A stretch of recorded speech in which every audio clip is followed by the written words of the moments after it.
Praise the Lord. ஒரே ஒரு வசனத்தை கூட காண்பித்து கொடுக்கிறேன். மல்கையா 4வது அதிகாரம் 2வது வசனம்.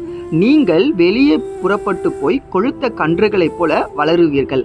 இன்னைக்கு ஆண்டவர் நம்மள பார்த்தா சொல்றாரு, நீங்க புறப்பட்டு போங்க, நீங்க கண்டிப்பா வளருவீங்க அப்படின்ட்டு. அதாவது நம்மளுடைய வாழ்க்கையில ஒரு வளர்ச்சி இருக்க போகுது, புறப்பட்டு போகணும்னு சொல்லி ஏசப்பா சொல்றாருங்க.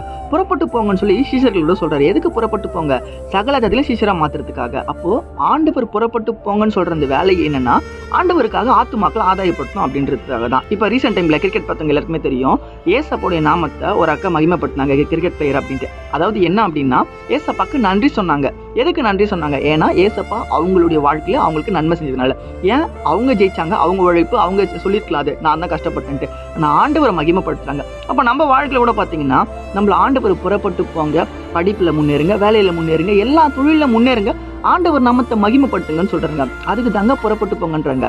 நம்ம வாழ்க்கையை நம்ம வளர்ச்சி அடையணும்னா, நம்ம முன்னேறணும் அப்படின்னா, நம்ம ஏசப்படி நாமத்தை மகிமைப்படுத்தணும். ஏசப்படி நாமத்தை மகிமைப்படுத்துற எல்லா பிள்ளைகளும் கண்டிப்பா லைஃப்ல வளருவாங்க.